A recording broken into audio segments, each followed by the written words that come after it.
Hey everyone, I'm the Canadian Lad, and today I've watched Christopher Nolan's The Dark Knight at 0.25x speed and found 30 new details that you might have missed at regular speed. So without any further ado, let's begin. Number 1. The movie begins with the camera slowly panning into the Joker's mask, but here's a detail that I never imagined I would see in a DC film. Pay close attention to this poster. This is literally the poster of Spider-Man 3, and here's a behind-the-scene photo of Heath Ledger that gives us a more clear view at this poster. Number 2. When the Joker is done robbing this bank, he leaves a smoke grenade in literally the mouth of the bank manager, and this grenade has a string attached to it all the way to the Joker's jacket. But notice just before the Joker takes out his grenade, we could already see his jacket is frayed with one single longer string. This means he had already planned to smoke the bank out. He didn't just do it because the bank manager interrupted him. It was part of his plan the entire time. Do I really look like a guy with a plan?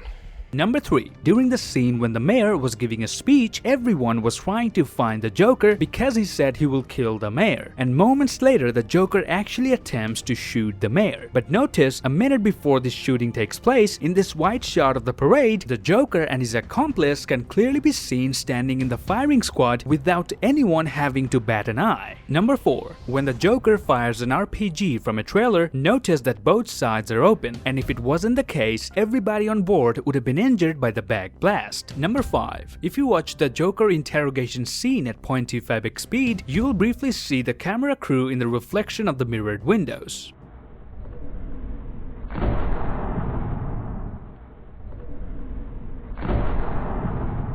Now before I dive into my next point, I'd like to thank Skillshare for sponsoring today's video. Skillshare is an online learning community that offers membership with meaning. Connect with the support of fellow creatives and enter a community of encouragement, communication, and inspiration. If you're uncertain about what's next, creative challenges and productivity classes can be a great way to help you structure your time and set up achievable goals. Now many of you might already know that I'm a writer myself, and a course on Skillshare by Dustin Curtis Murphy has taught me so much about screenwriting and character developments, which was a massive help for my YouTube content. And it doesn't mean you can only learn about writing. You can literally join any classes and learn from experts at your own convenience. And right now, Skillshare is giving away 2 free months of premium membership to the first 1,000 people who click my link in description to help you explore your creativity. And after that, it's only around $10 a month. So click my link down below to visit Skillshare today, and remember, the first 2 months are absolutely free. Moving on. Number 6. The Joker makes the Batman choose between Harvey and Rachel, and actually explains to Batman that he's going to have to choose who dies. Pay attention to his words. The Joker doesn't say choose the one to save, but he says killing is a choice, and you should choose the one to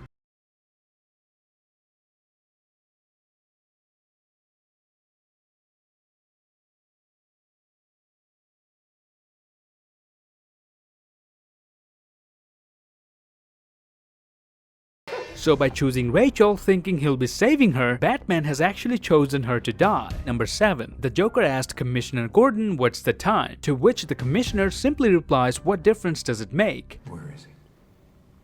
What's the time? What difference does that make? Well, depending on the time, he may be in one spot or several. Notice the Joker does manage to get a peek of the Commissioner's watch to figure out how much time he has left until the timers of the bombs run out. Number 8. The first time Harvey Dent is doing something illegal, which is threatening someone at gunpoint, notice that only half of his face is lit, foreshadowing his transformation into Two-Face later on in this movie. Now there might be some people who may think this is incidental, have no idea how a movie is made. Almost everything in a movie is intentional. Every aspect has been discussed. They don't just show up in set and accidentally put shadows on actors' faces. Number 9. During the courtroom scene, Harvey Dent tells Maroni, if you want to kill a public servant, I suggest you buy American. Carbon fiber, 28 caliber, made in China. If you want to kill a public servant, Mr. Maroney, I recommend you buy American. And the first person Dent kills is a public servant, and he kills him with a Smith & Wesson Model 64, a classic American revolver. So when Harvey Dent suggested an American gun to kill a public servant, he really meant it. Number 10. When the police empty the Joker's pocket, there's a vegetable peeler among the knives, and my favorite part is the officer hesitates for half a second before placing it with the rest of the weapons because he's not sure if it counts as a weapon. Well, the Joker did say that guns were too quick. Do you want to know why I use a knife? Guns are too quick. You can't savor all the little emotions. You see, in their last moments, people show you who they really are. So I'm guessing a vegetable peeler would be a way to savor it, and you might as well have a nice conversation while you literally take off the skin of your victim, I guess, you know, so. Number 11. Batman gets mauled by dogs in his left arm at the beginning of this movie, and later on we see Alfred stitching it. Did you get mauled by a tiger? It was a dog. Huh? It was a big dog. This was continued to the next movie, The Dark Knight Rises, where Bruce Wayne has a scar on the same spot. Number 12. When Commissioner Gordon holds the Joker's mugshot from the security camera, the number displayed is the exact date when this movie was released on July 18th, 2008. Number 13. Right before the Joker gets thrown against the glass, you can notice him smiling with a look of pure acceptance and confidence that he is truly breaking down Batman. This actually draws quite a parallel between Thanos and Joker, because even Thanos smiled when he saw his future self getting decapitated by the Avengers. And I guess that's why they're such great villains, because no matter what you do, they're always ready to accept their worst case scenario. And a villain that does not have the fear of death or any physical pain, how exactly do you defeat him? And that's why both Thanos and Joker actually managed to win to some extent. Number 14. In this particular scene, Joker tries to provoke Detective Stevens in order to escape from his cell, and he successfully does it as well by pointing a broken glass to his neck. But notice that Joker already knew there were broken pieces of glass behind him, and that's why he was sitting exactly there. Number 15. Whenever the Joker says a joke, nobody is laughing, but when he says something serious, everybody laughs. If you're good at something, never do it for free.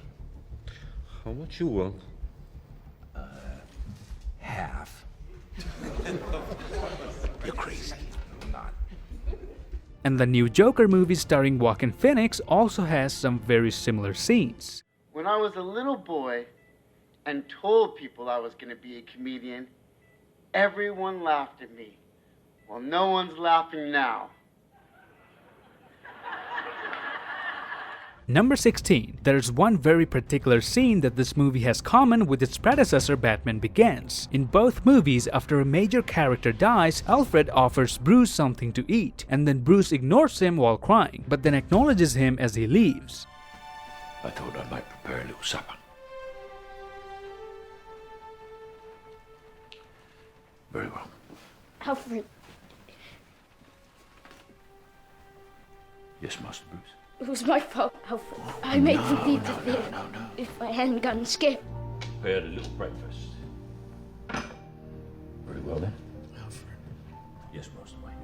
Number 17. When the Joker confronts Harvey Dent in the hospital, notice he still has white paint on his fingers. This is probably because he keeps reapplying his makeup throughout the film. This can also be seen in various other scenes, but very briefly. Number 18. After exploding the entire hospital, the Joker gets into the school bus. But if I slow it down and zoom in, you can clearly see there's a camera inside the school bus. However, the footage recorded using that camera never made it to the final cut. Number 19. Joker keeps using the shotgun throughout the film, but after this rewatch, I actually figured out how he got this gun. This is the same gun that the bank manager had at the beginning of the movie. So Joker not only put a smoke grenade in his mouth, but also took his gun that he kept using throughout the film. Number 20. When Bruce Wayne grabs Harvey to take him to the panic room, despite not being in costume, Bruce instinctively switches to his Batman voice and warns Rachel that the Joker has come for Harvey. What are you doing? You've come for it. Number 21. When Batman has to extract Lau from his office, he sets a couple of bombs with the timer of 2 minutes and 30 seconds. And after watching this scene in slow motion, I played it again in regular speed. And guess what I found? It exactly takes 2.5 minutes for the bombs to explode. Talk about the fixation Christopher Nolan has with time. Number 22. At the beginning of the film, one of the robbers gets shocked by the electrified bank vault. So in the next scene we see that he has his rubber-soled sneakers on his hands to insulate himself from the electricity. 23. Coleman Reese finds out Batman's true identity with very little effort, just like the Riddler has in the comics. I went down to the archives and I started pulling some old files. Don't tell me you didn't recognize your baby out there pancaking cop cars on the evening news. What are you building for him now? Rocket ship? I want $10 million a year for the rest of my life. This is probably a nod to the villain the Riddler. Number 24. Joker tells Batman that Harvey Dent is being held at 250 52nd Street. He's at 250 52nd Street. If you write it down, this address contains the phrase 50-50, and both Harvey and Rachel have a 50-50 shot at surviving. And we know that it was actually Rachel and not Harvey who was being held at 250 52nd Street. So Batman gets punished for choosing himself over justice and proves Joker's point. Because had Bruce thought about actual justice, he would have gone to save Harvey, and as a result he would have saved Rachel, the love of his life. But because he chose love over justice, it literally cost him Rachel. Batman then later redeems himself by sacrificing himself for Dent, because now he understands the value of justice. Now the next 6 details are all sort of trivia from this film, and I think you lads will enjoy it as well. So here it goes. Number 25. This famous Joker pencil scene was shot in 2 days and needed a total of 22 takes, because Nolan decided to stage the stunt for real, with the stuntman moving away the pencil at the last minute, and the stuntman apparently had 3 knockouts while filming this scene. 26. Christian Bale said in an interview that during the interrogation scene, Heath Ledger wanted him to beat him as hard as he could to get the real feeling of what was required from the scene. 27. The delay in the hospital explosion was not a fluke, even though there were still rumors that it was.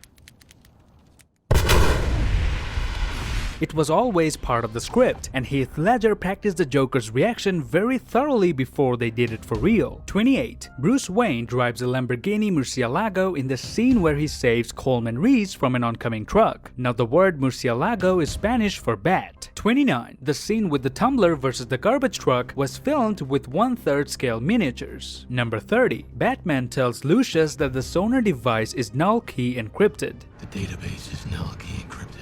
It can only be accessed by one person.